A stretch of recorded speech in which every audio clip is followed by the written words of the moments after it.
recording. So Mr. Lass, please go ahead. You are the co-host. You can share your charts.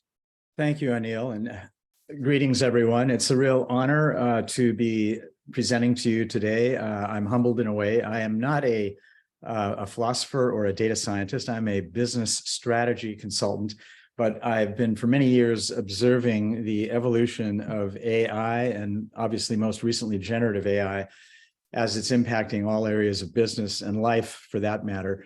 And in working with all of my clients, this is one of the key themes of the day, understanding what generative AI is, where it's come from, and how it might be best applied. And so what I've done is put together a brief presentation, which I will share with you now. Hopefully everyone can see my slides now. Yes, we can. Thank you. Very good. So let me tell you first a little bit about my background, the context as to why I may be here today. As I said, I'm not a data scientist per se, but I've worked with many clients that have utilized artificial intelligence in its various forms, machine learning, deep learning, and now everybody's obviously exploring generative AI. And I'll give you just three examples. Deep Labs is a client of mine in San Francisco. They developed their own proprietary deep learning algorithms to identify fraud patterns for major credit card issuers, for example, Visa, MasterCard, and so on. A second example would be a company called Drive.ai. They're based in Mountain View, California, and they're utilizing machine learning and deep learning to build the intelligence or the brains for autonomous vehicles, that is self-driving cars. You can imagine there's a whole lot of intelligence that goes into the engineering of a self-driving car. And this particular company is building that intelligence. They were recently acquired by Apple, by the way. And one of these days soon, I think you're going to see an Apple self-driving car coming to the market. The final example is a financial services firm. BECU is a leading credit union. This would be a cooperative bank in the United States. They're actually one of the largest credit unions in the United States. And I help them to incorporate machine learning to anticipate and to mitigate customer churn. In other words, if they're about to lose a customer, they'd like to anticipate that ahead of time and determine what they could do to obviously hold on to that customer. So these are just three examples of how I have been involved in helping various clients apply different aspects of AI. Now, recently, we've seen generative AI explode onto the scene. Over the last year, it has been perhaps the most talked about phenomenon in the world of business, and I'm assuming across many other disciplines as well.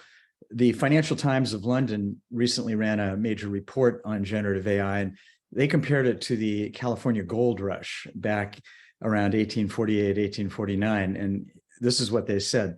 The latest California gold rush is about a mad scramble over generative AI. The big US tech companies such as Google, Microsoft, Meta, Palantir, as well as a swarm of venture capital firms are maniacally digging for seams of digital treasure. The history of other general purpose technologies such as electricity, motor cars, and the internet suggests that generative AI will create new markets and business models that no one can imagine today. Now, to give you a feeling as to just how popular, how thematic AI and generative AI have become, 1 week ago today, as I was putting the finishing touches on this presentation, I looked at some of the business newsletters that I subscribe to, and in a single day, these were some of the headlines that I pulled, and you can see that this covers the gamut. My favorite one here is I'm worried about regular intelligence, but on the same day that Meta announced that its AI model is going to be free, Microsoft announced that its products are going to come with a hefty price tag. You've probably seen that authors around the world are asking the AI chatbots to figure out how to pay the authors for their work. And I'll talk about this later because generative AI doesn't invent anything. It basically goes out, reads everything on the internet and many other sources, and then it basically aggregates that, assimilates it. So the question is, who actually owns that? There are legal questions. There are obviously ethical questions as well. But this is just an example of 1 day's worth of headlines. Now, despite the fact that generative AI has exploded onto the scene, it's actually been about 60 years in the making. And what I hope to do in this brief presentation is give you some context as to where it came from and how it fits into the broader picture of AI. One of the experts that I'm going to refer to a couple of times today is Jennifer Tour-Chase. She is the dean of a new college at the University of California, Berkeley. This is the College of Computing, Data Science, and Society. And what's compelling is that this college, which was recently formed, is UC Berkeley's first new college in more than 50 years. So that shows you just how important they believe this is. And again, it's the College of Computing, Data Science, and Society, looking at the social implications. So here's what Jennifer said in a recent interview. I knew something like ChatGPT would happen eventually, but I was surprised by how quickly it happened. I would have predicted 5 or 10 years from now. I'm also surprised by the reaction, how it's been extrapolated that people attribute to it powers that it does not have, and how some of the reactions are not necessarily scientifically based. So bottom line, there's a lot of hype being given to generative AI. What I hope to do in the next few minutes is show you where it came from, what it is, and talk about some of the strengths, but also some of the limitations and frankly, threats that come from it. So there'll be a few terms that we'll want to understand as we go through the conversation today.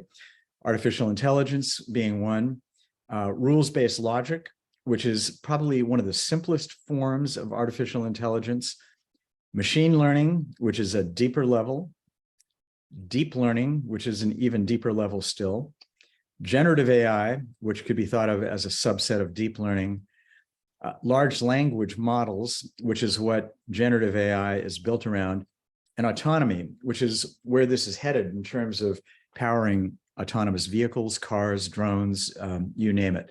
So we'll talk about each of these as we go through the next few slides. First, I'd like to spend a minute defining some terms: artificial intelligence, machine learning, and deep learning. I find even in Silicon Valley, many people don't understand the difference between the three, and there are significant differences. So deep learning is a subset of machine learning, and machine learning is a subset of artificial intelligence, which is an umbrella for any computer program that does something smart. All machine learning is AI, but not all AI is machine learning, and so forth. Now, here's a schematic that I think will make that even more clear. This is from the Singapore Computing Society. At the umbrella level, you have artificial intelligence, which is the development of smart systems and machines that can carry out tasks that typically require human intelligence. At a deeper level, you have machine learning. Here, you create algorithms that can learn from data and make decisions based on patterns observed. But machine learning may require human invention when a decision is incorrect. And then a deeper level still, a subset of machine learning, is what we call deep learning, which uses artificial neural networks to reach accurate conclusions without human intervention. Generative AI, which is the most recent, would be a subset of deep learning. So that you might think of as the tech stack, so to speak, the hierarchy of the different branches of artificial intelligence. So let's start with machine learning. Machine learning goes back quite a ways. This gentleman, Arthur Samuel, is actually credited with coining the term machine learning way back in 1959. And this is the definition he gave it. Machine learning is a field of study that gives computers the ability to learn without being explicitly programmed. It's a brilliant definition, and that definition actually still stands today. Samuel, by the way, started his career at Bell Labs, and then he went to IBM and he finished his career at Stanford University.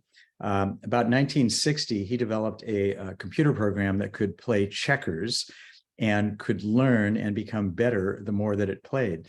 And you can imagine that was what, 63 years ago. So that was a big deal at the time.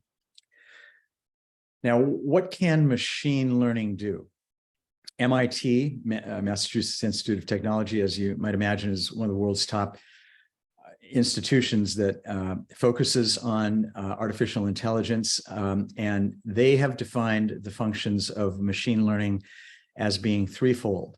First, descriptive, meaning you use machine learning, it uses the data to explain what happened.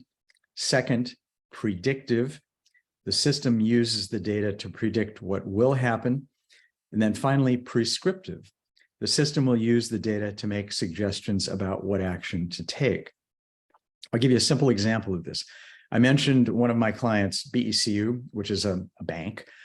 They used machine learning to understand why they were losing customers. So in terms of descriptive, first, they wanted to understand what were the factors that caused one of our customers to want to leave us.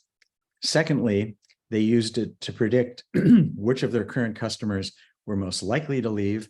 And then thirdly, they used it to prescribe actions so as to hold on to those customers, so as not to lose them. So this is, I think you'll find machine learning, these three elements are used universally in all areas of business and society. Now, machine learning is very effective at many things, but it's not effective at everything. And I'm not going to get into this in detail. I would encourage you, if you're interested in pursuing it further, to examine this. And MIT actually makes a lot of this information available publicly. MIT and other institutions have spent a great deal of time examining when machine learning is appropriate and when it's not. And so when I'm working with one of my business clients, for example, the first thing that we do is we determine what the problem is we're trying to solve, the question we're trying to answer, and then we ask ourselves, is machine learning or deep learning actually an appropriate tool to tackle that? Machine learning, as I've just mentioned, is useful in many cases, but not in all cases. It has limitations. There are limits to machine learning. I spoke recently with one of the founders of a stealth healthcare startup that is incorporating machine learning. And this is here in Seattle, where I'm speaking to you from at the Paul Allen Institute for Artificial Intelligence.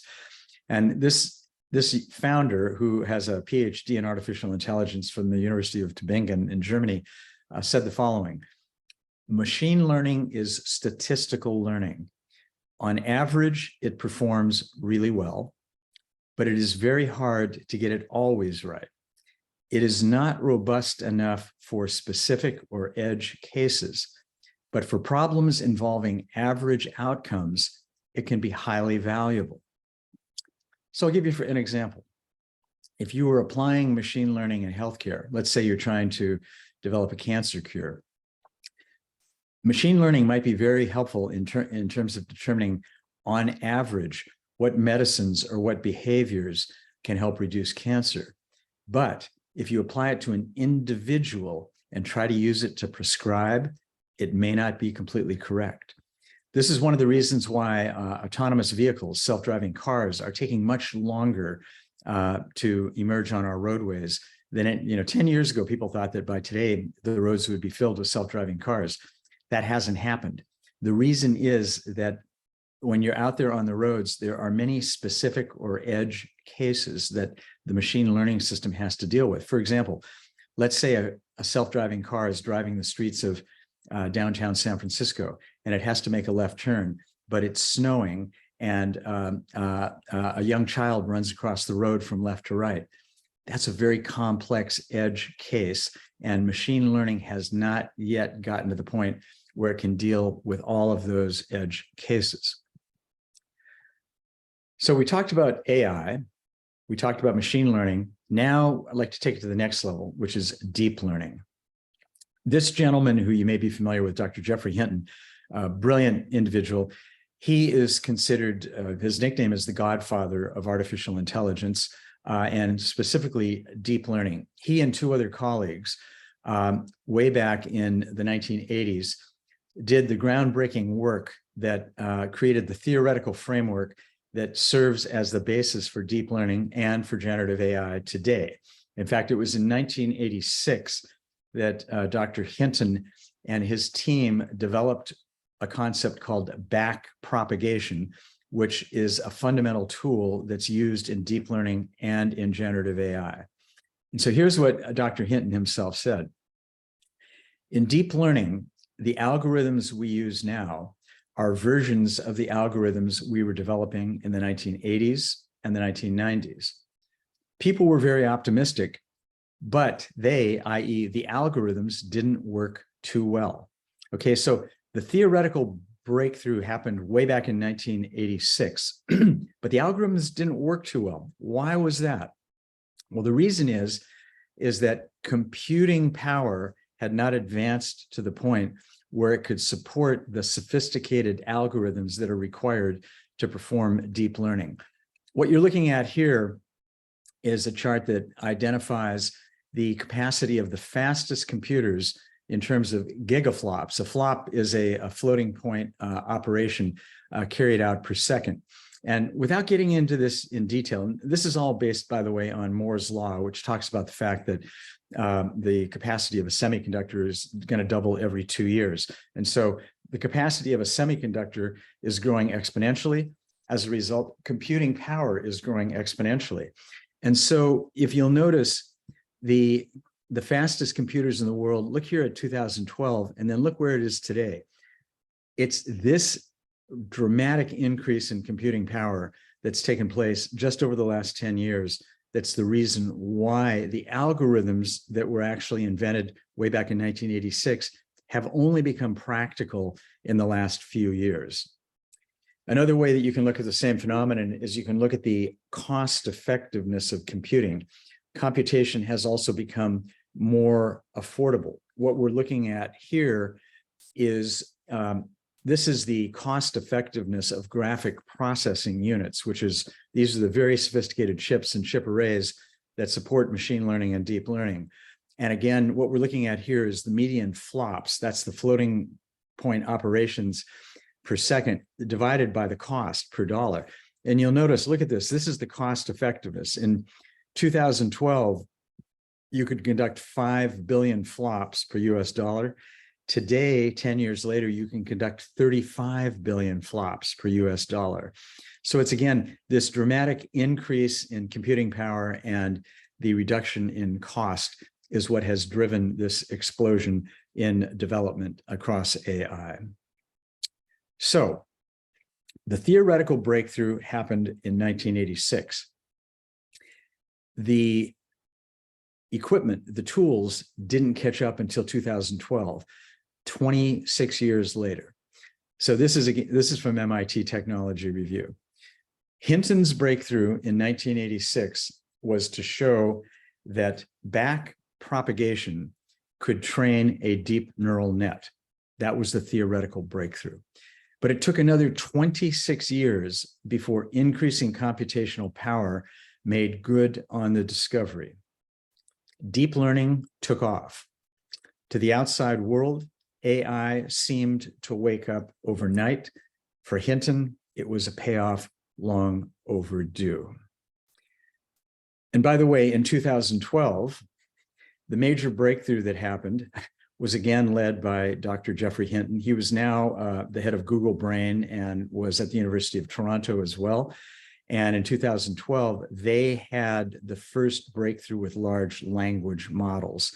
And so that's when you started to see things like, hey Siri, hey Google, Alexa, all of that. That's when language recognition started to break through. It's because the computer chips had caught up to the theory.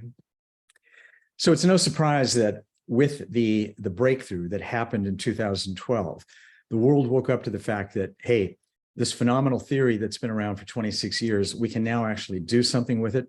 And so then investment capital began to pour into AI. And you can see from 2013 up to the present, and this year it's taken off like a rocket. So, and this, by the way, I took this particular slide. Stanford University produces an AI index report. Stanford, similar to UC Berkeley, has developed what they call the Human-Centered Artificial Intelligence Center at Stanford University. This report, which is available for free online, is about a 450-page report. And if any of you are interested, I highly recommend it. This will give you everything you wanted to know about developments in artificial intelligence. So let's talk a little more about deep learning, what it is, because it is deep learning that is the basis of generative AI. Deep is a technical term. It refers to the number of layers in a neural network. Multiple layers allow deep neural networks to learn features of the data in a so-called feature hierarchy. Nets with many layers pass input data, features, through more mathematical operations and are therefore more computationally intensive to train. So deep learning, in essence, and this was Hinton's brilliant conceptual breakthrough, is designed to allow a computer to begin to learn the way that the human brain learns. So at the upper right, you've got a schematic of the human brain, which is estimated to have at least 100 trillion neurons and, arranged in an incredibly complex array. In the lower left, you've got a schematic of a deep neural network, where you have your input layers on the left, and then you have these different layers of replicated neural nets, and then you have your output layer on the right. The more sophisticated deep learning algorithms employ many, many layers of these artificial neural networks, attempting to replicate the human brain. And again, as I'll show you in a second, they use deep learning to allow the machine to learn really the way that a child would.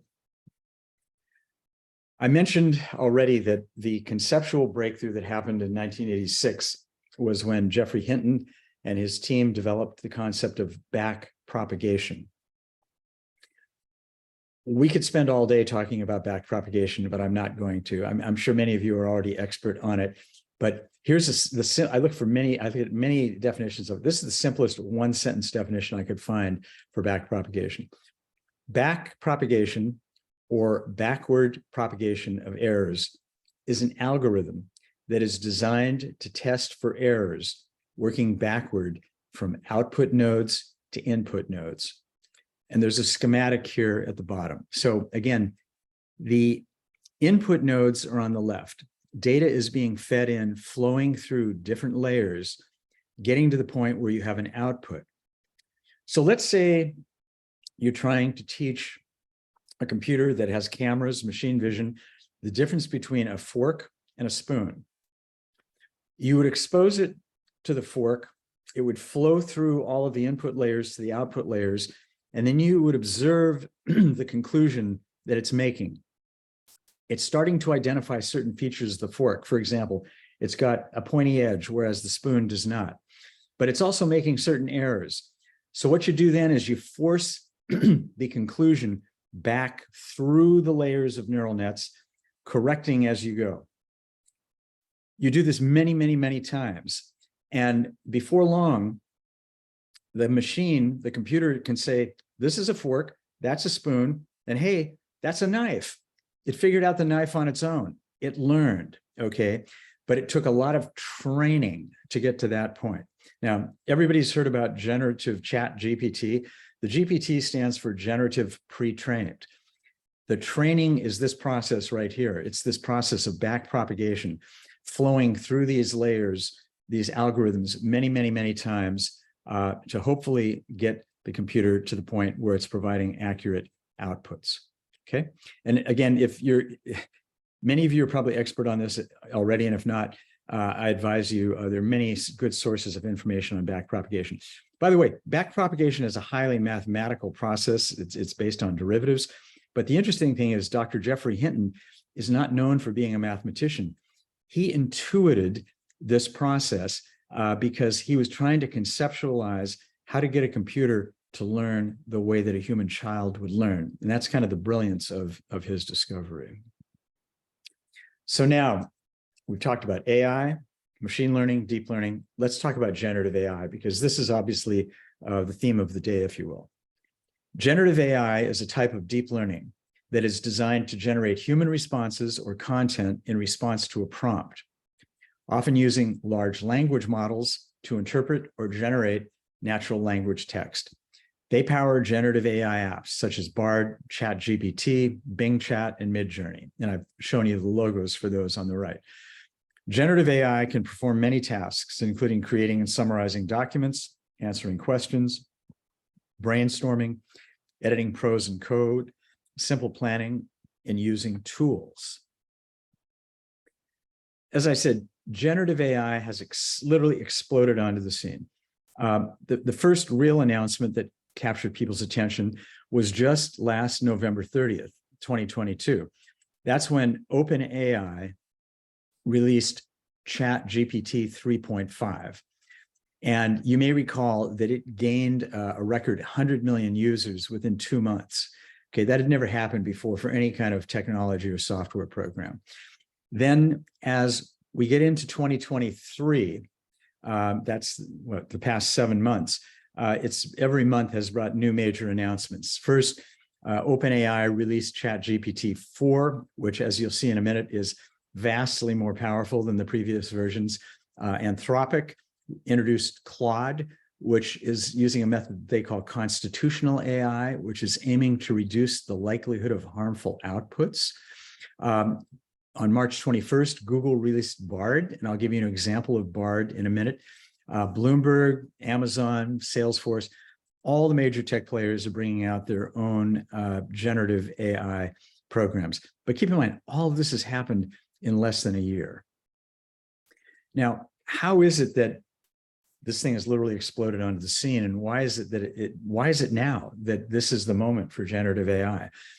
Well, remember, generative AI uses backpropagation. It uses training. In fact, it's generative. ChatGPT is generative pre-trained.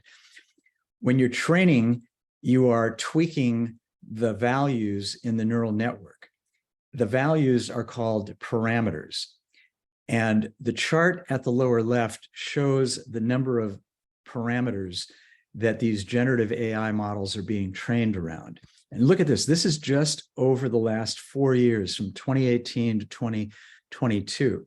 So ChatGPT 2, which was released in early 2019, was being trained on 1.5 billion parameters. ChatGPT 3, which was released in early 2020, was trained on 175 billion parameters. Megatron Turing, which is another generative AI program, which was released in late 2021, was trained on 500 billion parameters. Now, here's the shocker. It's estimated that ChatGPT 4, which is the current version that's on the market, has been trained on 100 trillion parameters. This has all happened in less than 5 years, okay? The size of the data fields that these models are being trained on has grown beyond exponentially in size. And what's interesting, as I mentioned, 100 trillion parameters is a low estimate for the number of neural connections in the human brain. So GPT-4 may actually be getting close to matching the human brain in terms of parameters. What it's not close, though, is in terms of the interconnectivity of the parameters. The human brain is still vastly more sophisticated than even these models that we're looking at today. But this is just how dramatically this has shifted in a few years. Now, obviously, there's good news and bad news there, as we'll talk about in a minute. The good news is that the amount of time that it takes to train one of these generative AI algorithms has fallen dramatically. Just from 2018, under this particular measure, this is measuring language processing models. The training time has dropped from 5 minutes to 1800ths of a minute. That's just in 4 years. Another way to measure this is in terms of the accuracy of a language model. Vox Celeb is an index that measures errors in language models. The error rate has dropped in 2017 from 8% down to 0.14% in 2022. Again, this has all happened in 5 years. So the accuracy of these systems has become dramatically greater in a relatively short period of time. How does generative AI compare to AI broadly? and this is very significant, the primary way generative AI differs from previous forms of AI is that it can generate new content. Although, as we'll see in a minute, that's debatable. Often in unstructured forms. For example, written text or images. This is an important point. As you probably know, data is considered to come in two forms. Structured data would be numbers that can fit in a spreadsheet. That's structured data. That's relatively easy for a computer to process. Unstructured data is words and graphic images. That's much more difficult for a computer to process. Generative AI can work in both structured and unstructured. And again, unstructured is not naturally represented in tables with rows and columns. The underlying technology, as we've said, is a class of artificial neural networks called foundation models. Artificial neural networks are inspired by the billions of neurons that are connected in the human brain. They are trained using deep learning, a term that alludes to the many deep layers within neural networks. As you might imagine, just about every area of society has begun to ask the question, how can we apply generative AI in our field? I'm not going to get into this in detail. This is a report produced recently looking at 5 different areas of business: banking, healthcare, retail, insurance, manufacturing. And as you can see, there are many, many potential applications. And again, this is all brand new, all brand new. McKinsey, the global consultancy, recently did a report looking at what the impact they believe that AI is going to bring to productivity and profits. And they identified the fields where they think you're going to see the greatest improvements in productivity. What's most interesting is this statement on the right. McKinsey, in this report, which is just about a month old, estimates that 60 to 70% of business tasks may ultimately be automated. And what that means is workers are going to have to learn new skills. Some of them are going to have to change occupations. I mentioned that a lot of money is flowing into the whole field of AI. A unicorn is a venture capital-backed startup company that has achieved a value greater than $1 billion. Just over the past year, we now have 13 generative AI unicorns. And what's shocking is only one of these companies, OpenAI, which is the company that brought us ChatGPT-4, is over a year old. So the rest of these, including Anthropic, are less than a year old, and yet they today have market valuations greater than $1 billion. AI is the one area of venture capital that is attracting money today. Everything else has been in a slump for the last 2 years. AI has started to reverse that. Now, I thought, just for the fun of it, I would ask one of these generative AI models a question. And so I chose Google Bard. I'm sure many of you have probably experimented with some of these. I chose Google Bard, and I asked it a question. How could generative AI be used in agriculture? I'm not going to read this whole thing, but here's the answer I got verbatim from Bard. And it literally took less than a second. I asked the question and boom, there was the answer. So the computer said, generative AI can be used in agriculture in a number of ways, including crop yield prediction, pest and disease detection, soil analysis, water management, precision farming.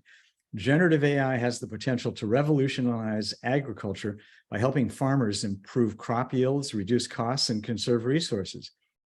And I thought to myself, that's pretty impressive. You know, it literally took less than a second to generate this answer.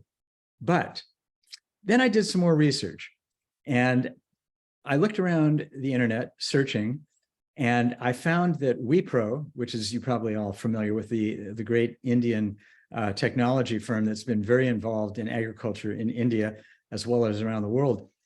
About 4 years ago, Wipro produced a report talking about how AI could be used in agriculture. And guess what? What they said 4 years ago was adapted almost verbatim by Bard. Okay, now, and what's interesting is when Bard gives you that answer, they do not cite Wipro as a source. There's no attribution. Okay, so this isn't, now I'm not saying that it's word for word, but you get the picture. Bard did not invent any of this. What Bard does is it's been exposed to billions of parameters, meaning just about every website on the internet, every book that's ever been written. And then what it does is it aggregates that information and it gives you a response. But it's nothing new. It hasn't invented anything. And the question is, one of the many questions surrounding AI is, who owns it? I wanted to give you one fun example of how machine learning is being used in agriculture today. This machine actually exists. In fact, it's probably working right now in California in a town called Soledad. The tractor itself is autonomous, meaning there's no driver. It's using machine learning to navigate its way around the fields. But what's exciting is across the bottom of this tractor, there are an array of cameras. And as the tractor goes across the field, it is scanning the crop, and it uses machine learning to differentiate between the crop, whatever it is, maybe alfalfa or whatever, and a weed. And if it identifies a weed, it zaps it with a laser beam and kills the weed. There's no human being involved in this process. Nobody's out there picking weeds. Nobody's driving the tractor. This thing is completely driven by machine learning. Now, that's just one example. There are hundreds of examples, but this is one that I love. And if you're interested, this is actually on YouTube. You can find this for yourself. It's a fun video. Healthcare is another field where many experts believe you're going to see huge breakthroughs taking place based upon this evolution of AI.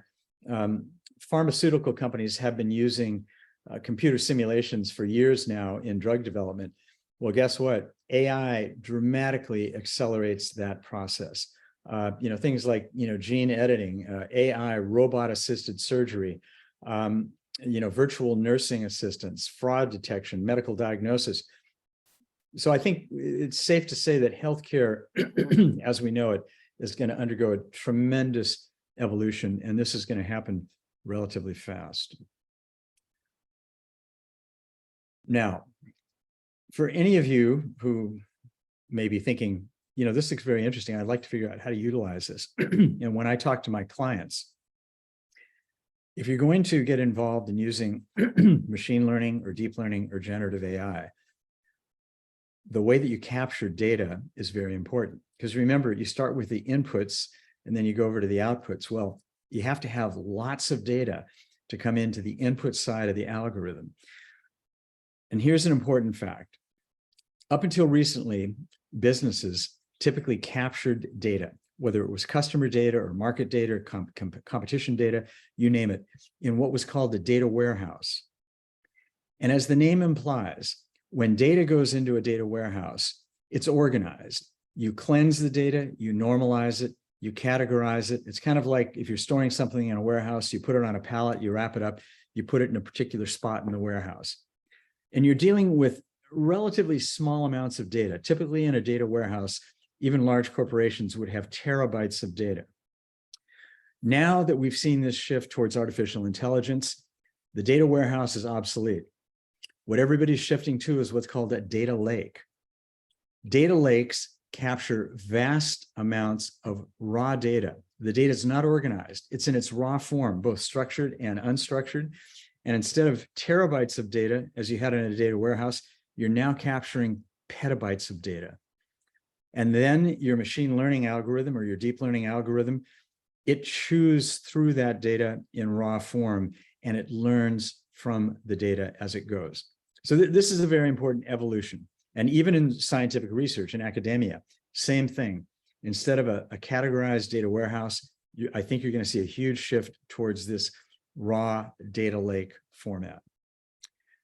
There are many companies, that are specializing in providing artificial intelligence, machine learning, deep learning platforms. Recently, Forrester, which is the research firm, categorized, I think, the top 13 companies, and they identified several leaders in the industry. Palantir, C3 AI, Data Robot, they identified as leaders. This is an example of one of those. This is Data Robot. It's a company based in Silicon Valley and Boston in the United States. And they provide machine learning and deep learning platforms to all sorts of businesses, healthcare, you name it, any kind of organization. It's a very sophisticated machine learning model. So the good news is, any kind of client that I work with, they don't have to invent any of this for themselves. It's all available off the shelf now. Now, I want to wrap up by talking about the pros and cons of this. First, I want to give you the pros. This individual, Mark Andreessen, you may or may not be familiar with. He's one of the most famous venture capitalists in the world. He founded Netscape many, many years ago, and he was one of the inventors of Mosaic, the software language, became a billionaire many times over. And then he went on to found Andreessen Horowitz, which is one of the most influential venture capital firms in the world. He's a huge fan of AI. He recently wrote a report which was titled "Why AI Will Save the World." And here's just a snippet of what he had to say. And as you'll see, he's very vocal. AI can make everything we care about better. AI is quite possibly the most important and best thing our civilization has ever created, certainly on a par with electricity and microchips, and probably beyond these. AI offers the opportunity to profoundly augment human intelligence, to make the outcomes of intelligence, from the creation of new medicines, to ways to solve climate change, to technologies to reach the stars, much, much better from here. So he's all in. He's investing a lot of money, and you can tell he's a huge fan. Now, the flip side of the coin is this. On May 30th, this was the headline in the New York Times. AI poses risk of extinction, industry leaders warn. The gentleman whose photo is on the right there, Sam Altman, he's the founder and CEO of OpenAI, which has given the world ChatGPT-4 and really broke this whole thing loose. He recently was called to testify before Congress in the United States. And in his testimony, he said, I think if this technology goes wrong, it can go quite wrong. We want to work with the government to prevent that from happening. And about the same time, the Center for AI Safety, which includes about 300 AI experts, including Dr. Jeffrey Hinton, they released a one-sentence statement. You might even call it a manifesto. And this is it at the bottom. Mitigating the risk of extinction from AI should be a global priority alongside other societal scale risks, such as pandemics and nuclear war. So think about that. Here on the previous slide, we saw an individual saying that AI is basically going to solve everything for us. And then on the next slide, there's a threat that it's going to cause our extinction. Let's understand that a little further. This gentleman, Yulun Du, is considered a real pioneer in AI. He's at MIT today, and he was part of OpenAI and helped develop ChatGPT. He says, large language models are trained to predict the next word. They are not trained to tell people they don't know what they're doing. And from the same article, large language models predict what the most apt thing to say is based on the huge amounts of data they've ingested from the internet, but they don't have a way to understand what is factual or not. Okay, that last phrase is critical. Generative AI doesn't know what's right and what's wrong. It knows how to go out and read everything on the internet and to give you a cute looking answer, but it cannot determine whether that was accurate information or not. Now, I want to come back to Jennifer Chase from the UC Berkeley, because I think this is an interesting perspective. She says, I do think large language models, for example, ChatGPT, are going to transform the world, but I think they're overhyped. I think it is very different from human intelligence. It's very bad at planning. It tends to make egregious mistakes. On the other hand, it's underestimated in other areas, like advances in healthcare and patient interaction. It's going to personalize a lot of things we don't have the resources to do. So that strikes me as kind of a balanced perspective. I'm not going to spend a lot of time on this, but I just want to throw this in as a perhaps one of the ethical considerations. All of these generative AI models or deep learning models for that matter, the back propagation process is computationally intensive. It requires a huge amount of computing power and hence electricity to make it happen. The carbon footprint, if you will, of generative AI is terrible. And in fact, this was looking at ChatGPT-3 in terms of carbon equivalent emissions, comparing to, look at this bottom line, which is the typical carbon footprint of a single human over the course of a year. Now, ChatGPT-4 consumes vastly more power than ChatGPT-3.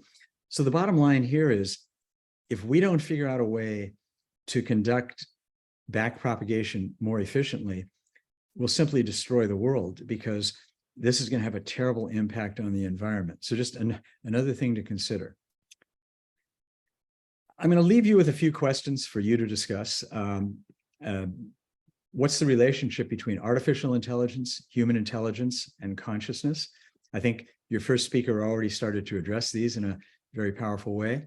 What are some practical ways to apply AI in your field of study? What are the ethical limitations that should be applied to the use and adoption of AI? How will AI evolve when quantum computing becomes widespread? We haven't even touched on quantum computing yet, but all I can tell you is you ain't seen nothing yet, as the old saying goes. When quantum computing becomes prevalent, which is probably going to happen within the next 10 years, the power of AI is going to go far beyond anything that we've seen to date. And then just for each of us personally, how's AI going to impact our career path? A lot of things that I do can be done by generative AI, although I think there are things that it can't do. So how is that going to impact what I do? Then the final slide I'm going to share with you is this one. Some of you may be familiar with this gentleman, Ray Kurzweil. He was a famous inventor, philosopher. He wrote a book that was very well known way back in 1999 called The Age of Spiritual Machinery. And Kurzweil had developed what he called the law of accelerating returns, which is basically based on Moore's law.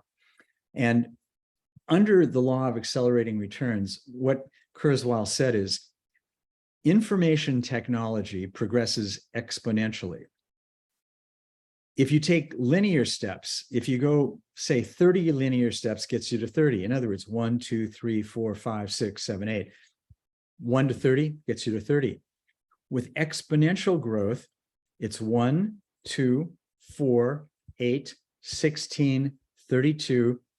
By the time you get to 30, you're at 1 billion. So keep this in mind. This exponential growth underlies Moore's law. It underlies the increase in computational power that I talk about. And so way back in 1999, Kurzweil developed this chart where he predicted that by 2000, a computer would achieve the computing power of one insect brain. By 2020, the power of one human brain. And he's almost accurate about that. But look at this, by 2050, he predicts that based upon this curve, computers will achieve the power of all human brains. Now, the challenge that has been put, I think, is we need humans that can think exponentially. So I'll leave you with that thought. And so I'm going to pause this now, and I'm going to turn it back to Anil. And I want to thank you all for taking the time with me. I hope it's been helpful. If there are any questions, Anil, if there's time, I'd be happy to entertain those. Anyway, thank you very much. Thank you. Thank you. Thank you, John. What a brilliant presentation. You had just given it like a month or two ago to our university's faculty, so I thought it was wonderful. And you brought it up to date with the July 19th chart of headlines in one day. So it's all very informative, and I would just let others ask questions as they have. Some have already said what they found insightful. I think Ben is very much into ethics. So Ben, you go ahead with the question, please. Keep it brief if you could. Yeah, thanks, Anil. Thanks, John, for a wonderful talk. Very comprehensive. I also Ben is calling from Philippines. Ah, great. Hello, Ben. Good to meet you. And it's probably Yes, night John. there. Likewise, it's midnight here, and we're in the tail end of a typhoon.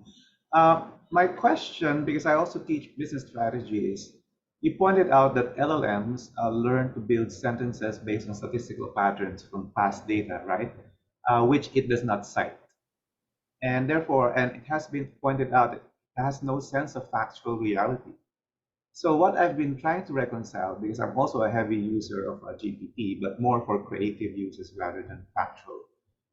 What is the implication of using LLMs as sources of knowledge in general, which a lot of people tend to do nowadays, forgetting that it is really just statistical and no factual reality? And in particular, to our field, business strategy, what is the implication of using it as a source for management action in particular? So this is a dilemma in my mind, and I'd like to know your thoughts. It's a great question, Ben. I don't know that I have a full answer. I can tell you a lot of people are giving this thought right now. I think that, from a legal standpoint, there's clearly the question of if you're using a generative AI produced response, do you need to cite it as such? Personally, I think that is a good idea. One of the headlines that I showed you was many great authors around the world, both fiction and nonfiction, are arguing that when their books, when their writings are being drawn upon by these generative AI models, they want to get attribution and they want to be compensated. Now, right now, frankly, there's no feasible way to do that because, for example, when I showed you the question I asked about how generative AI could be used in agriculture, even the trainers of that model could not tell you all the sources that it drew upon to come up with that answer. Okay, so you're asking a great question. It's going to continue to be asked. I'm sure there's going to be litigation, there's going to be legislation, there's going to be regulation around the world. It's probably going to take a few years for this to get sorted out. But yeah, it's a critical question you're asking. Yeah, if I may do a quick follow-up. I was triggered to ask this question repeatedly because when I'm invited in conferences in the Philippines to speak on AI, the moderators think it's a good idea to introduce me based on ChatGPT. And so I've been introduced as having had my doctorate from Oxford, Cambridge, UCLA, etc., which is nice to hear, but it's not true. And there's nothing wrong with my university, De La Salle University. And in fact, I posed this question to Microsoft, and I think they've corrected the ability of ChatGPT to say specific things about people because of this problem. It's a hallucination problem, right, John? Yeah. That's why I'm very interested in explainable AI, interpretable AI, but it's not getting as much interest as huge LLMs, and not much venture capital is going into explainable AI. What do you think needs to happen? Well, I'll tell you what's happening right now, which is not necessarily going to make the situation better. As I said, ChatGPT-4 is estimated to have been trained upon 100 trillion parameters. It's running out of data, if you will. And so what's happening now is generative AI models are using other AI models to generate the data that they're ingesting. Now, you've all heard, I'm sure, the term garbage in, garbage out. Yes. Okay, so if anything, my concern is we're actually heading in the wrong direction, not the right direction. I share your concern, especially your last example. Thank you, John. Thank you. Go ahead, Lee. Do you have a perspective on the likelihood or possibility of AI having a survival instinct, as have other species such as humans? It's a great question, Lee. I don't know if you are. I was a huge fan of the movie 2001, and you remember, HAL the computer, which Stanley Kubrick, many years ago, kind of saw where this whole thing was headed. I don't know the answer to your question. I think that what you might do? You might go to ChatGPT-4 or Bard, ask the question, see what it says. And I'm not trying to be facetious. It's obviously a critical question.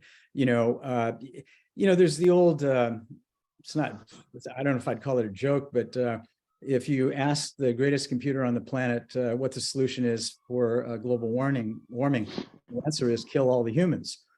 Okay, yeah, I can see that. But so who's going to put the guide rails around AI to determine what the limits are? You remember some of the famous science fiction writers tried to address this, 20, 30 years ago, coming up with basic rules for robots, that a robot can never attack a human being. Who's going to set those rules? That to me is the trick. In fact, that's to me more important than, the question you ask is really important, but to me, the practical guide rails that are going to be established are critical. And of course, the problem is that AI can fall into the hands of bad actors as well as good players. And so I think just as with cyber crime today, you're seeing a continual battle between the good guys and the bad guys. The fraudsters develop new techniques, the good guys develop new protective methods. And it's the question of who's in the lead. You're going to see the same thing happening, I fear, with AI. And of course, the other thing I just want to throw in is that quantum computing, when quantum computing becomes a reality, for example, in the field of cybersecurity, no digital security protocol will be effective because quantum computing will be able to break it almost instantly. The same thing is going to happen with AI. And so establishing, to me, the regulatory parameters, the guide rails, the ethical considerations, it's really important because whether it's the computer itself or it's a human behind it, the potential to do bad as well as good is there. And then if it does have a survival instinct, there's likelihood that it could dismantle the guardrails. Yep. You should become a sci-fi author if you're not already. Yeah, that could happen. Very good questions. I'm just wondering, I mean, we have a whole bunch of discussions coming up on the next session will be AI in education. What do you think needs to be done? How do we educate people on these risks? I mean, going beyond the 1-hour lecture, what should people do and what should management schools teach? What should Harvard Business School do and why? like a case study. Yeah, it's a great question, Anil, and I'll leave this with you, and then I'm going to have to drop off. But right. The reason I actually put this presentation together was initially for my clients, because as Jennifer Shea's tour said in her comment, it's being overhyped right now. People are attributing lots of powers to it that it doesn't have. People are assuming that it's accurate. And so I felt it is important for people to understand, number one, the historical context, that this isn't really something new. This has been, 60, maybe 100 years in the making. And it's an evolutionary process. This is not the end of the evolutionary process by any means. But to me, it's critically important that we, even if you don't understand back propagation from a mathematical standpoint, you understand that there is a training process here and that these AI programs will continually be trained. There's never an end of the training process, okay? And what they're being trained on, and also keep in mind, at least right now, there's a human being involved in the training process. Anytime there's a human being involved, there's the potential for bias. You've got all the logical biases, confirmation bias, survivor bias, all of those biases. How many humans are capable of transcending, rising above all of their own inherent biases? And I'm hoping that in your colloquium, you'll address that particular issue, because to me, that's a fundamental, question and concern, that I think AI is potentially valuable to augment human intelligence, but we want to make sure that we're doing everything we can to mitigate and transcend human bias that will otherwise become inherent in AI. I guess with that, I'm going to. Thank you. Thank you. And if I could just reinterpret it and see if it makes sense. You said AI would continue to be trained, right? Whether with new data or self-generated data or sort of whatever way, which also means that human beings need to be continuously educated. We have to stay ahead of it, good guys, bad guys kind of thing, like Dr. Cock was also saying, which is that we need to constantly have that sort of clarity and expansion of consciousness to continue to, develop in content, but also in consciousness to be able to sort of manage and use AI, not be used by it. Well, if I'll leave you with one last thought. I asked a question to ChatGPT-4. I said, will artificial intelligence ever be able to experience pure consciousness? I suggest you all ask that question. I got it now, I didn't agree with the answer that I got. Okay, but it's interesting, back to the question that was asked a minute ago by Lee, to see what it thinks of its own potential. All right, Thank well, you. listen, thank you so much for inviting me to join you today. And I wish you all a very successful colloquium. I think it's a great thing that you're undertaking. All the Thank you best. very- Thank you. Thank you very much. Thank you very much. And appreciate everybody joining. And I just put in the link again. So if you could please give feedback. It's very valuable for the presenters. They appreciate and as much detail as you can provide. And what we will do is now take a break till our next session is at top of the hour, when we'll talk about AI and education.